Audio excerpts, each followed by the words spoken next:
화면에 나와 있는 대로 마가복음 11장 27절부터 33절까지, 그러니까 오늘 마가복음 11장을 우리가 마치게 되는데 아주 많은 메시지를 마가가 우리에게 이제 전해주고 있습니다. 그래서 우리 함께 하나님의 말씀 마가복음 11장 27절에서 33절까지 교독으로 본문을 본 다음에 마가는 우리에게 뭐를 지금 말씀하고 있는가 하는 것을 같이 나누도록 그렇게 하겠습니다. 마가복음 11장은 신약성경 74페이지에 있습니다. 자기 성경으로 이렇게 가시면서 표시도 하시고 또 메모도 하시고 그렇게 하면 은혜가 됩니다. 마가복음 11장 27절 제가 먼저 읽도록 하겠습니다. 거룩하신 하나님의 말씀, 마가가 우리에게 전해준 복음서입니다. 그들이 다시 예루살렘에 들어가니라. 예수께서 성전에서 거니실 때에 대제사장들과 서기관들과 장로들이 나와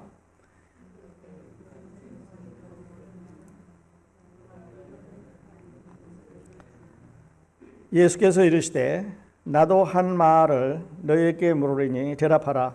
그리하면 나도 무슨 권위로 이 일을 하는지 이르리라.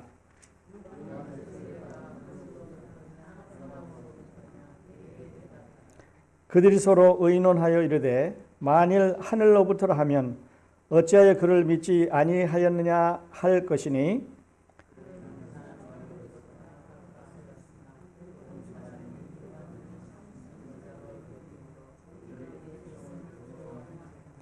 이에 예수께서 대답하여 이르시되, 다 같이 읽겠습니다. 이에 예수께서 대답하여 이르시되 우리가 알지 못하노라 하니 예수께서 이르시되 나도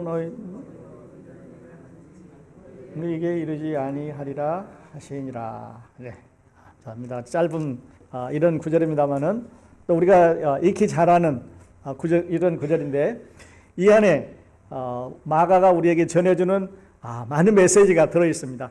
오늘 하나님의 말씀의 제목을 위대한 논쟁이라 이렇게 정했는데 어떻게 보면 우리 세기의 대결 이런 말을 합니다. 아주 1세기 동안에 가장 중요한 어떤 게임이 있을 때 세기의 대결이라 이렇게 말하고 어떤 중요한 이슈가 있으면 우리 그렇게 말을 하게 되죠. 뭐 얼마 전에 우리 남한하고 북한하고 이제 제일 높은 사람들이 만나서 이야기를 했습니다만 아주 중요한 이런데 지금 이 장면은요. 자, 하나님의 아들하고 이스라엘에서 제일 높은 종교 지도자들하고 만나서 서로 의논을 합니다. 서로 대결을 하는 거예요. 그러니까 하나님의 아들, 유일하신 분이죠. 그 다음에 이스라엘의 종교 지도자들이 많은데 그 중에서 여기 나와 있는 대로 이게 세 사람의 그룹이 이제 모여서 대표가 모여서 예수님과 대결을 합니다. 그러니까 이 대결은 어쩌면 이 논쟁은 앞으로도 전혀 있을 수가 없고 전에도 도저히 상상할 수가 없는 이 위대한 논쟁, 최고의 논쟁이 이 자리에서 지금 벌어지고 있습니다. 예수 그리스도께서 십자가로 가신 후는 다시 오실 리가 없고 그 다음에 이 제도가 지금 이스라엘에게 주어져 있는 이 성전 안에서 섬기는 이 제도가 다시는 없기 때문에 이 논쟁은 볼 수가 없는데 이 논쟁이 아주 우리에게 많은 것을 시사를 해주고 있습니다. 우리는 지금 예수 그리스도께서 십자가로 가시기 전에 일주일, 그거를 우리는 고난주간이라 그렇게 말하지요. 예수님께서 나귀를 타고 예루살렘에 입성하셨었고 한 주일 동안 있었던 일을 이제 고난주간 또는 마지막 주일 또는 패션 위크 이렇게 부르고 있는데 마지막 주일 중에서 월요일 날 우리는 예수님께서 나귀를 타고 예루살렘에 입성하셨을 때 사람들이 호산나 찬송하리 이러다 그러고 막 박수를 치면서 맞는 걸 봤습니다. 이 모습을 보면 우리는 예수 그리스도는 예수 그리스도는 왕이시다 하는 걸 알게 돼요. 왜냐하면 사람들이 막 왕으로 맞아들였거든요. 그 다음에 화요일 날 이제 다시 그 열매 없는 나무를 저주를 하셨습니다. 그리고 성전을 깨끗이 하셨지요. 그래서 예수 그리스도는 성전 안에 들어가서 거기에서 짐승 파는 사람을 내쫓고 돈 바꾸는 사람을 뒤집어엎고 비둘기 파는 사람을 날려버리고 이렇게 하면서 다 사람들을 밖으로 내쫓고 나가라. 내 아버지 집으로 장사하는 집을 만들지 말라. 강도의 소굴로 만들지 말라 하면서 성전을 깨끗하게 하는 그런 광경을 봤는데 여기에서 예수님을 생각할 때 우리는 제사장이라는 예수님의 모습을 생각해 볼 수 있습니다. 제사장은 성전 안에서만 일을 하는데 그러니까 한 번은 왕의 모습, 그 다음에는 제사장의 모습으로 예수님이 두 번째 나타나셨는데 오늘 수요일입니다.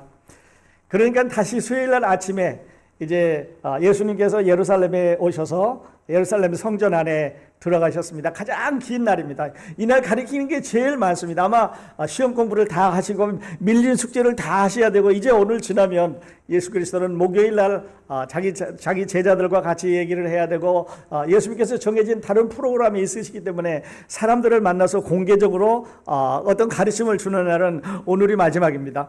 여러분, 내일 모레 목요일 금요일 날 이제 십자가로 가야 되는 하나님의 아들의 그 마음을 한번 우리 잠시 생각을 해보십시다.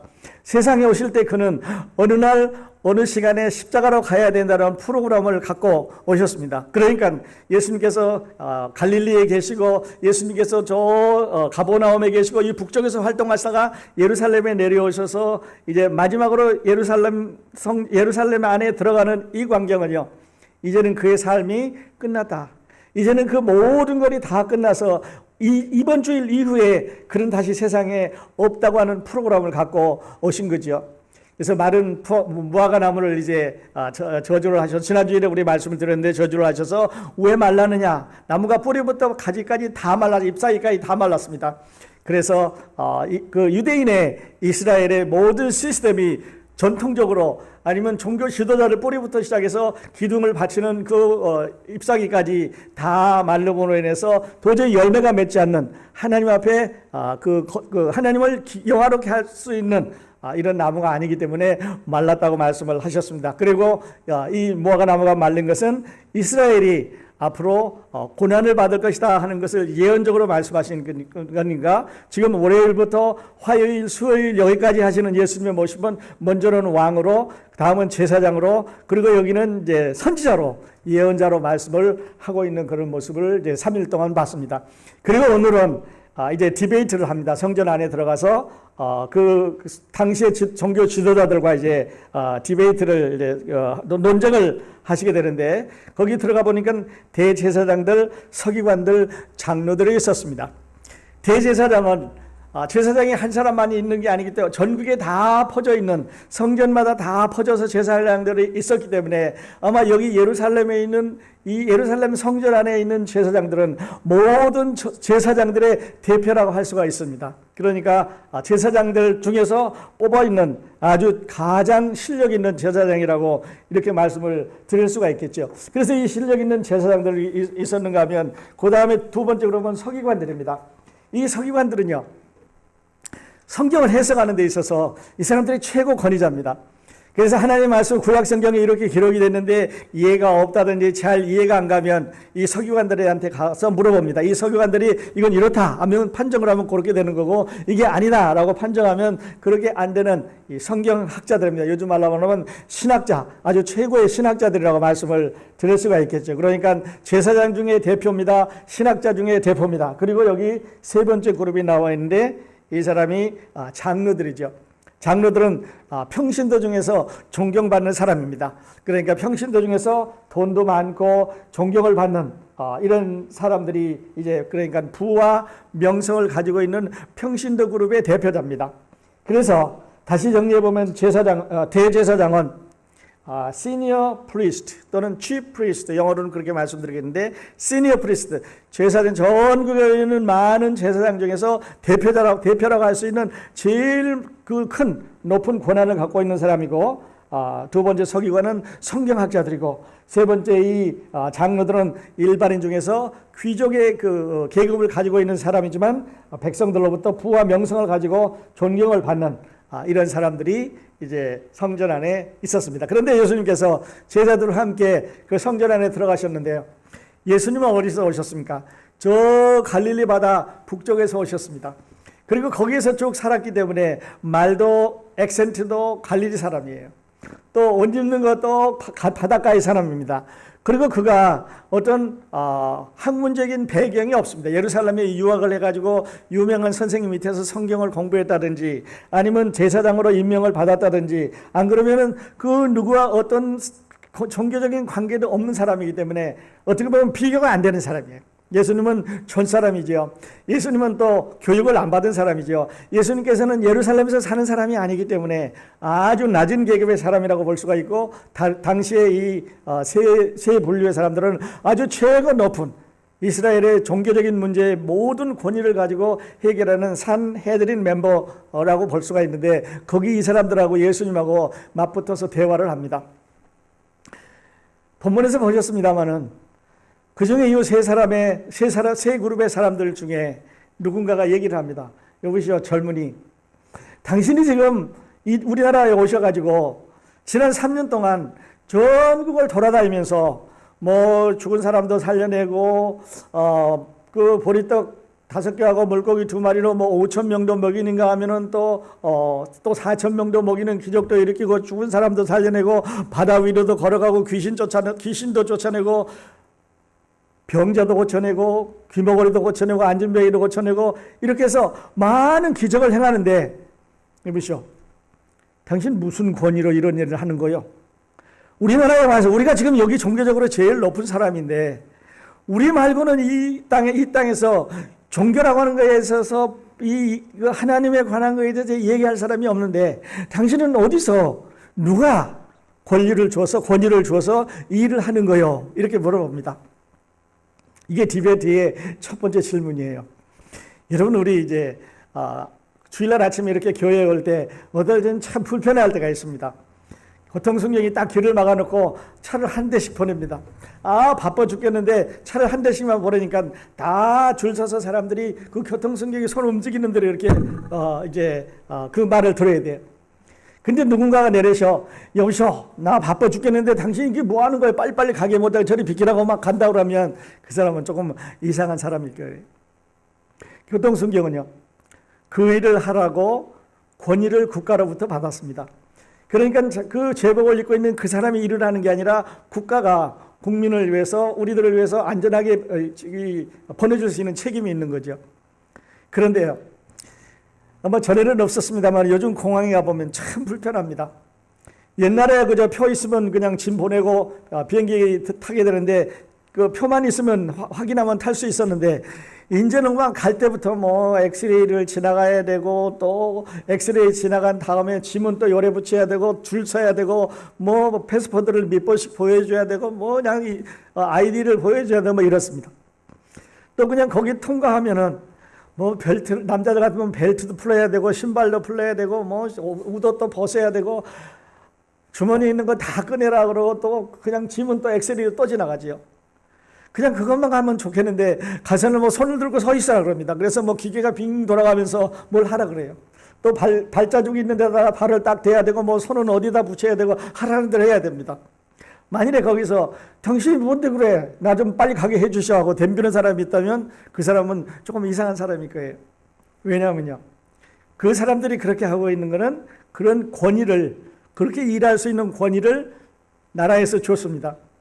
그래서 비행기 타는 사람들의 생명을 이제 안전하게 보호하기 위해서 다 검사를 해서 가게 하는 거죠. 그러므로 지금 이 경찰들이 아니면 이 교통순경들이 아니면 이 공항에서 일하는 이 세관 직원들이 이제 그 안전하게 하기 위해서 조사를 하고 있는 것은 그 권위, 그 사람의 어떤 책임이 아니라 나라에서 아니면 그 뒤에 있는 어떤 조직에서 그거를 하도록 이렇게 하고 있기 때문에 우리는 순종해 가는 거죠.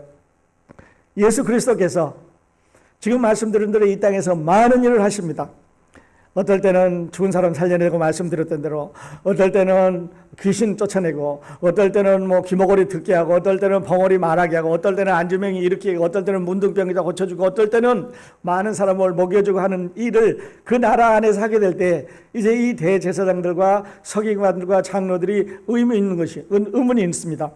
여보시오, 당신은 무슨 권위로 우리나라에 와서 이렇게 하는 거요?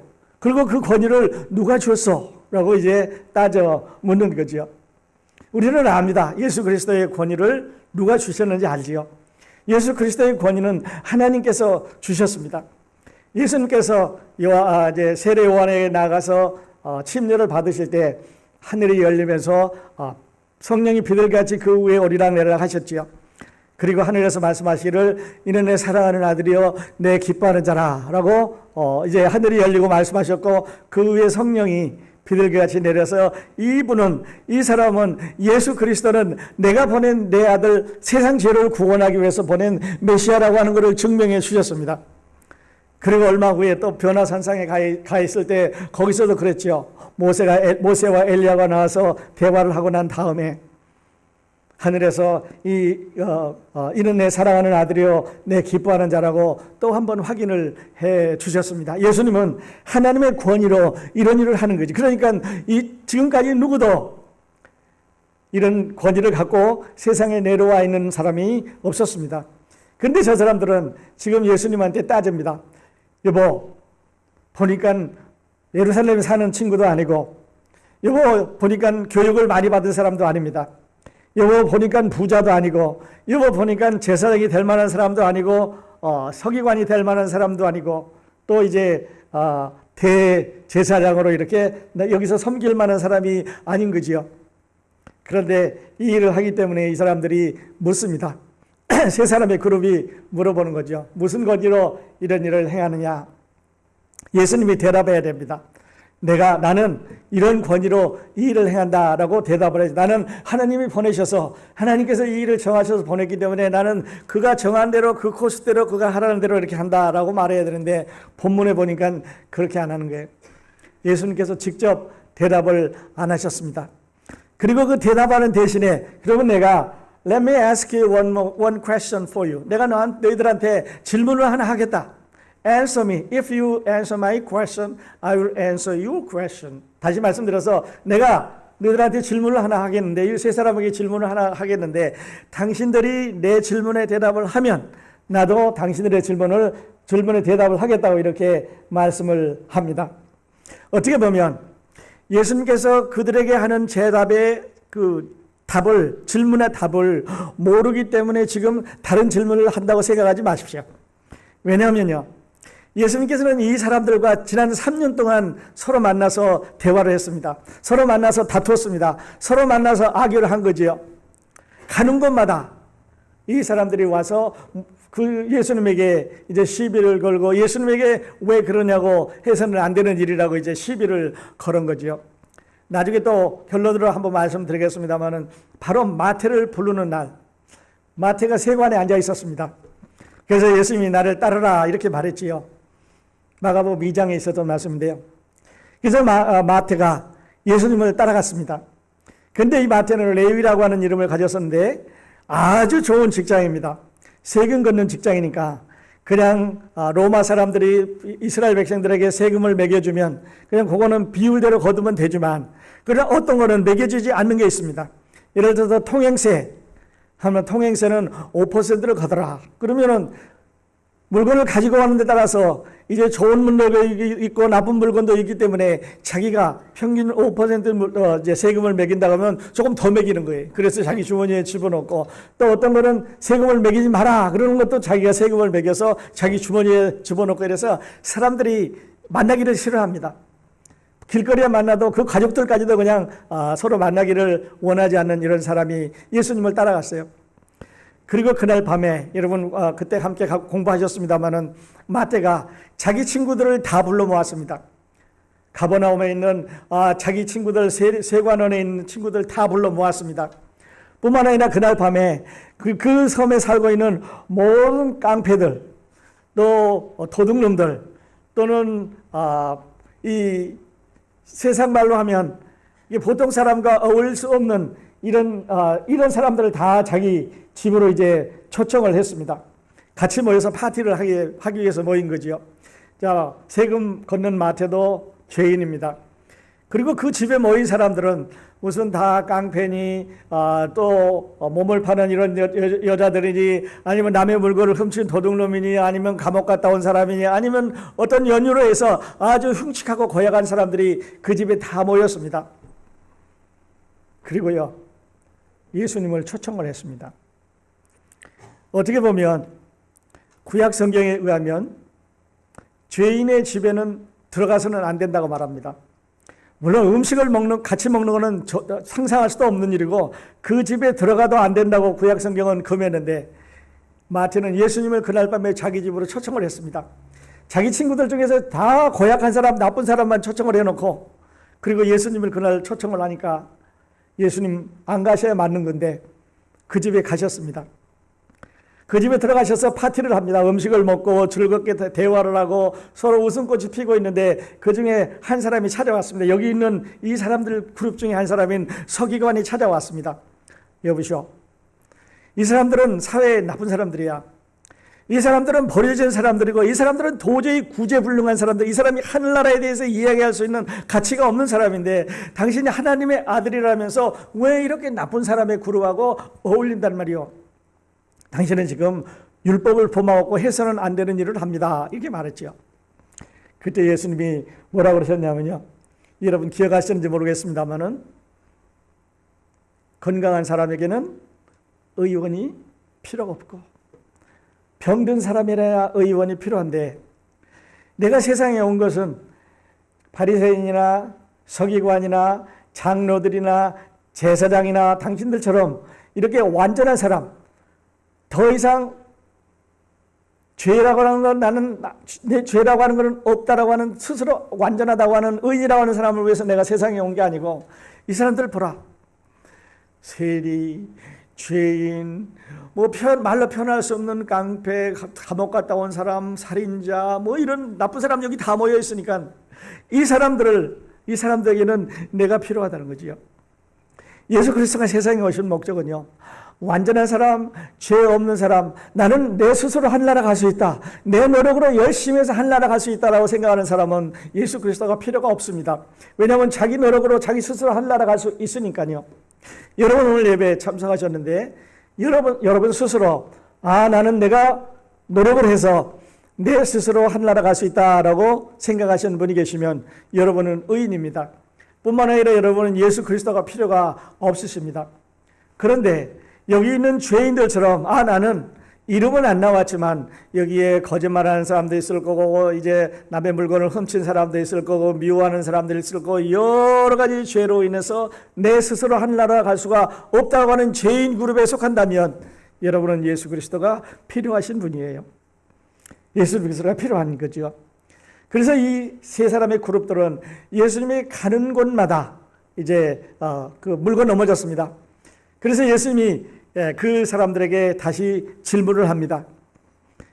요한의 세례가 하늘로부터냐 사람으로부터냐 내게 대답하라. 자, 요한이 지금 회개의 세례를 베풀었는데 이 요한이 베푸는 세례가 하나님께서 시키셔서 그렇게 한 거냐 아니면 사람들 중에 나타나서 조금 난 사람이 나타나고 자기 마음대로 세례를 주고 회개를 하라고 그런 거냐라는 질문을 합니다. 아주 대답하기 어려운 그런 질문인데요. 여기는 양쪽에 이제 어려움이 있습니다. 진퇴양난인데요. 다른 말로는 사면초가라고 하죠. 영어로는 딜레마입니다. 오른쪽으로 가도 덫에 걸리고 왼쪽으로 가도 덫에 걸립니다. 앞으로도 갈 수 없고 뒤로도 갈 수 없고 그러니까 진퇴유곡이지요. 어떻게든 할 수가 없습니다. 자, 어느 쪽으로 한번 가보십시다. 세례 요한이 세례를 베푸는데 말할 것 없이 그는 하늘에서 온 사람 아니냐. 그때 당신이 거기 가서 세례 받을 때 하늘이 열리고 성령이 비둘기같이 내리고 하늘에서 말씀하시는 것을 들은 사람이 참 많이 있다. 그러므로 세례 요한은 하늘에서 온 사람이다 라고 말한다면 한쪽 덫에 걸렸습니다. 당신들은 하나님의 말씀을 전하는 사람들이고 하나님을 섬기는 사람들인데 하늘에서 온 세례 요한을 왜 받아들이지 않고 죽였습니까? 왜 미워합니까? 왜 그를 믿질 않습니까? 이렇게 하면 덫에 걸리는 거예요. 반대로 해보십시다. 다른 한쪽에 그 사람 우리는 잘 모르겠고 그러면 당신보다 6개월 먼저 태어난 당신 사촌 아니요. 그리고 사촌인데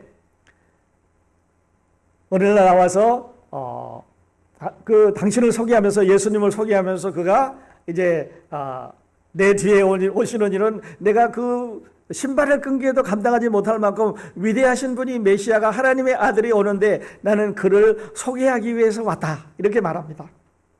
그러니까 사람들이 다 믿는 거죠.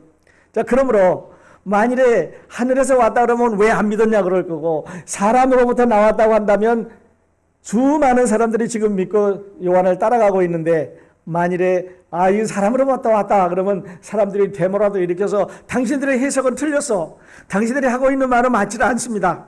왜냐하면 지금까지 그 능력과 그 하시는 일을 보아오니까 이분은 하늘에서 오신 분이 분명합니다. 그렇게 말할 수 있는데, 그러니까 한쪽으로 말하면 왜 안 믿냐고 말할 거고요. 또 다른 쪽으로 말하면 다른 백성들이 데모라도 일으켜서 이제 그 사람들한테 덤빌 그런 거죠. 이 종교자들의 속셈은요, 세례 요한과 예수 그리스도가 사람들에게 난 거짓 선지자다. 저 사람들은 거짓 선지자다. 그러므로 요한이나 예수 그리스도는 거짓 선지자이기 때문에 우리 말을 들어라. 우리가 참 하나님의 사람들이고, 우리가 가리키고 있는 하나님에 관한 율법이, 하나님에 관한 성전이, 하나님에 관한 제사가 틀림없이 맞는 거고, 저 사람들이 하고 있는 거는 가짜다. 이렇게 해줬으면 좋겠는데 사람들이 그렇게 듣지는 않습니다. 근데 거기 모여있는 사람들은 어떻게 생각하냐면요, 세례 요한과 예수 그리스도는 하늘에서 내려온 위대한 선지자라고 믿습니다. 그러므로 종교 지도자들을 생각하고 세상 그 당시에 모여있던 사람들의 생각은 전혀 다른 거예요. 한쪽에서는 가짜다, 한쪽에서는 이게 진짜다고 말하는데, 만일에 어느 쪽을 하나 선택을 하면, 사람 쪽을 선택하면 그 사람들의 마음은 달랠 수 있을는지 몰라도 그건 거짓말이죠. 하나님 쪽을 선택하면 자기들의 마음은 편안한지 몰라도 사람들이 덤벼들기 때문에 도망갈 수가 없는 상황이 벌어졌습니다. 그래서 예수 그리스도가 가지고 있는 권세 참으로 많이 있습니다. 예수 그리스도는 지금 말씀드렸던 대로 그런 것만 할 수 있는 권세를 가진 게 아니고, 많은 권세 중에서 그는 하나님의 아들이 되는 권세가 있었습니다. 그리고 그는 죄를 사해 줄 수 있는 권한을 갖고 온 권세를 받았습니다. 다시 말씀드려서 예수님의 권세 중에서, 예수님의 authority 중에서 제일 큰 거는, 여러분과 저와 관련되는 큰 거는 그가 죄를 용서할 수 있는 권세를 가졌다고 하는 거죠. 아무도 그렇게 할 수 없었는데 예수님은 죄를 용서할 수 있었습니다. 그런데 중요한 거는 이 세 사람들의 그룹, 이 대제사장들과 서기관들과 또 장로들, 이 세 사람의 그룹은 자기들 속에 이미 결정해 놓은 게 있었습니다. 생각이 딱 정해져 있었어요. 이 사람들은 변경할 수 없는 사람이다. 이거는 전 사람이고, 이거는 교육도 안 받은 사람이고, 이거는 가문도 좋지 않은 사람이고, 이 사람들은 우리와 같이 종교에 대해서 논할 수 있는 자격이 없는 사람이라고 하는 정관념이 아니라 고정관념이 되는 거죠. 고정관념을 딱 가지고 있었습니다. 그리고 이제 선임권이라는 게 있죠. 선임권은 내가 한번 경험해보고, 그리고 생각을 딱 굳힙니다. 내가 경험해보니까, 내가 남미에 가보니까 그 사람들은 어떻더라, 내가 중동에 가보니까 중동 사람들은 어떻더라, 이렇게 해서 자기가 갖고 있는 생각을 딱 정리를 해버리는데, 이런 걸 이제 선임권이라고 그러죠. 또 편견도 있습니다. 우리 기독교 내에 이 종교 내에 이 고정관념이나 선입견이나 편견은 참으로 어떤 데보다 강할 것입니다. 우리는 불교 신자 그러면 어떤 생각을 미리 딱 해서 그거는 어떻다고 편견을 갖습니다. 그래서 그 사람들로부터 우리는 우리 자신을 멀리 이렇게 해버리지요.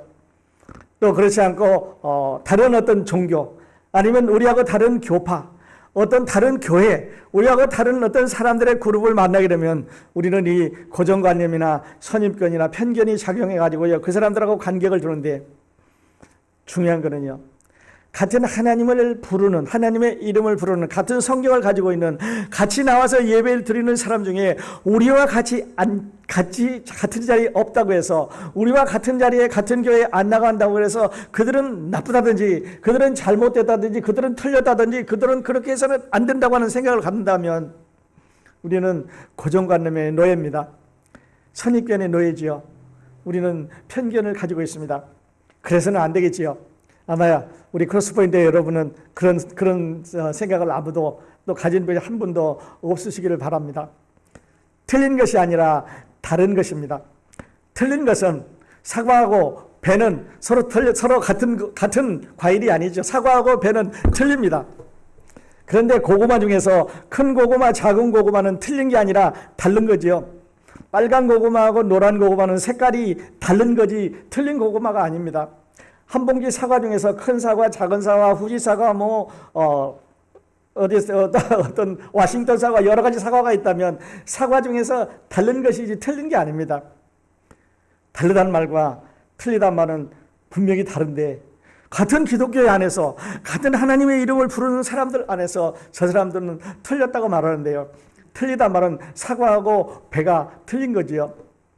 사람하고 짐승이 틀린 거죠. 그러나 사람 중에서 큰 사람도 있고 작은 사람도 있고 이쁜 사람도 있고 그렇지 않은 사람도 있고 얼굴 색깔이 흰 사람도 있고 노란 사람도 있고 까만 사람도 있고 여러 가지 다른 사람이 있는데 우리는 그를 다른 사람이라고 말하지 틀린 사람이라고 말하지 않지 않습니까? 우리 안에 이런 생각이 없었으면 좋겠습니다. 그리고 그 사람들을 우리 다 받아주셨으면 좋겠습니다.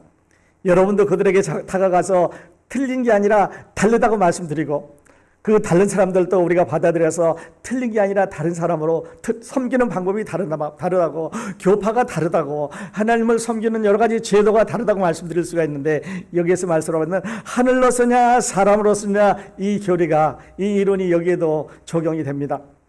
어떤 교회는 많은 사람들이 만든 시스템을 갖고 있습니다. 또 어떤 교회는 그렇게 많은 시스템을 갖고 있지 않은데요. 그것은 다른 것이지 틀린 것이 아닙니다. 다른 것, difference입니다. 틀린 거는 wrong이죠. right and wrong이니까 전혀 다른 그런 말이 되는데요. 예수님께서 이렇게 말합니다. 너희가 나한테 그러니까 이 사람들이 서로 의논해서 이제 답을 줘야 되는데 만일에 하늘로서라고 그러면 예수님께서 그러면 하늘에서 온 사람은 왜 안 믿느냐 할 거고 만일에 사람으로서라 하면은 많은 사람들이 여기 모여 있는 사람들이 대모라고 일으켜서 그는 사람들에게서 난 사람이 아니라 하늘로에서 온 사람이다라고 말할 거니까 진퇴양난이에요. 어떻게 갈 수가 없어요. 그래서 그들이 아주 좋은 묘수를 하나 꺼냈습니다. 사람들에게 영향력도 잃지 않고 요한과 그리스도도 거짓 선지자로 만들려는 묘수가 뭐 없을까? 이 사람들은 우리를 다 좋아하고 존경하고 믿고 따르고 우리가 드려주는 예배에 대해서 감사하고 받기도 하고 그리고 예수님과 요한은 가짜다. 예수님과 요한은 믿어서는 안 되는 사람이다라고 말할 수 있는 무슨 묘수가 없을까라고 찾다가요. 이 사람들이 결론을 냈는데 거짓말을 냈습니다. 뭐라고 그랬냐면요. 우리도 잘 모르겠다. 우리도 잘 모르겠다 그렇게 말했습니다. 이분들이 잘 모를 리가 없습니다. 예수 그리스도가 기적을 행할 때 그들이 거기 있었습니다. 예수 그리스도가 사람들을 가르칠 때 그들이 거기 있었고 그들 덤벼들었습니다. 가는 곳마다 쫓아다니면서 예수님과 그 다툼을 일으켜서 모를 리가 없는데 거짓말한 거죠. 모르겠습니다. 그랬더니 예수님이 답을 주셨습니다. 너희도 모르는데 내가 어찌 알겠나? 나도 모르겠다. 그 답을 안 주셨습니다. 그런데 우리가 생각하면 예수님이 왜 답을 안 주셨을까? 만일에 여기다 답을 주셔서 이제 더 접근하면요. 어떤 문제가 나면 예수님의 다음 스케줄 이제 앞으로 예수 그리스도는 열 처녀에 대한 비유도 말씀하셔야 되고 달란트에 대한 비유도 말씀하셔야 되고 마지막 날에 어떤 일이 있을 것인가도 말씀하셔야 되고 최후의 만찬도 만드셔야 되고 제자들의 발도 씻기셔야 되고 겟세마네 동산에서 기도해야 되는 스케줄이 많이 남아 있는데 지금 그 스케줄을 세이브 하시기 위해서 이 사람들과 디베이트를 잠깐 피했습니다.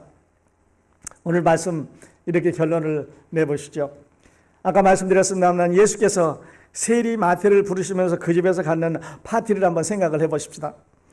요즘 말로 하면 무시무시한 문신도 새긴 사람이 있었을 거고요. 요즘 말로 하면 아주 깡패같이 생긴 청바지 같은 거 입고 온 사람도 있을 거고 지나다니면 두드락거리는 구두를 신고 온 사람도 있을 거고 누구도 좀 무서워서 접근하기 어려운 사람들이 그 안에 다 모여 있을 거예요. 거기에 예수님이 가셨습니다. 죄인의 집에 가신 거지요. 근데 거기 그때 서기관이 한 사람 들어가지고 예수님을 정죄를 했습니다. 여보시오. 이 사람들 다 못 쓰는 사람들이야. 이 사람 천당 갈 수 없는 사람들이야. 이 사람들은 종교에 대해서 얘기할 가치가 없는 사람들인데 왜 당신이 이 사람들에게 가서 얘기를 합니까? 예수님의 생각은 예수님이 가시는 길은 달랐습니다. 그들에게 말씀하시기를 우리는 당신들은 내가 필요 없지만 이 사람들, 이 세리들, 죄인들, 잘못한 사람들, 깡패들, 살인자들, 사회에서 적응 못하는 사회 어디도 갈 수 없는 이분들에게 내가 필요한 사람입니다. 그리고 예수님은 죄인의 친구 된 것을 스스로 말씀을 하셨습니다. 사랑하는 여러분, 오늘 우리 마가가 오늘 우리에게 전해주는 말씀 바로 이것입니다. 예수 그리스도는 죄인의 친구입니다. 여러분과 저 같은 죄인의 친구입니다. 여러분 마음 안에 있는 죄가 여러분을 늘 괴롭힐 때가 있습니다. 그냥 친구들과 어울려 다니고 교회에 오시고 찬송 부르고 성경 읽고 이렇게 교회에서 생활하실 때는 하루 동안은 괜찮은 것 같은데 다시 집에 가면요, 풍선에 바람 빠진 것처럼 쭉 줄어들면서 나는 내 삶이 왜 이럴까? 나는 왜 이렇게 내 삶은 곤고할까? 뭐 좀 나한테 신나는 일이 없을까? 뭐 좀 신나게 매일 그냥 기쁨으로 이렇게 넘칠 수 있는 뭐가 없을까? 라고 생각하다가 새벽기도에 오시고 교회에 오셔서 예배드리고 뭐 이럴 때는 조금 괜찮은 것이 풍선에 바람 좀 넣었다가 또 지금 며칠 지나면 축 빠지고 또 넣었다가 축 빠지고, 여러분 혹시 그러지 않으십니까? 그러시면요, 오늘 예수님 만나세요. 오늘 예수님 만나서 주여, 아주 7 days a week, 24 hours a day, 날마다 당신 안에 새로운 이런 이 소망과 희망을, 기쁨을 갖기를 원합니다 라고 한번 기도해 보지 않으시겠습니까? 그 기쁨, 그 놀라운 기쁨을 갖는 한 가지 조건이 있습니다. 여러분은 하나님 앞에 자신이 죄인인 것을 고백하십시오. 아까 마태의 집에 초청받아서 간 사람들처럼 여러분이 예수 그리스도를 만나시기 위해서는 내가 죄인이라고 하는 고백을, 내가 죄인이므로 하나님 내 죄를 용서해 주십시오 하는 이 고백을 한번 들어보실 수 있기를 바랍니다. 예수님이 여러분 마음 안에 들어오실 거예요. 죄 없는 사람에게는 예수님 안 들어가십니다. 나는 의인이라고 말하는 사람은 들어갈 자리가 없는 거죠. 이 대제사장과 서기관과 장로들에게는 예수님이 가시지 않았고요, 죄인들에게 갔습니다. 그 무시무시한 죄인에게 간 걸로 성경은 우리에게 말씀하고 있는데, 오늘 그 예수 그리스도가 여러분 마음 가운데 툭 들어오실 수 있기를 바랍니다. 고백하십시오. 주님, 제가 죄인입니다. 나에게 7 days, 24 hour, 매일 넘치는 기쁨의 축복을 받게 해주십시오. 기도하십시오. 기도하실 때 예수님이 꼭 들으셔야 되는 단어 하나 있습니다. 주님, 제가 죄인입니다. 이런 고백을 오늘 예수님에게 하실 수 있기를 바랍니다. 그리고 그 예수님을 여러분의 구주로 믿고 만나시기를 바랍니다. 기도하겠습니다.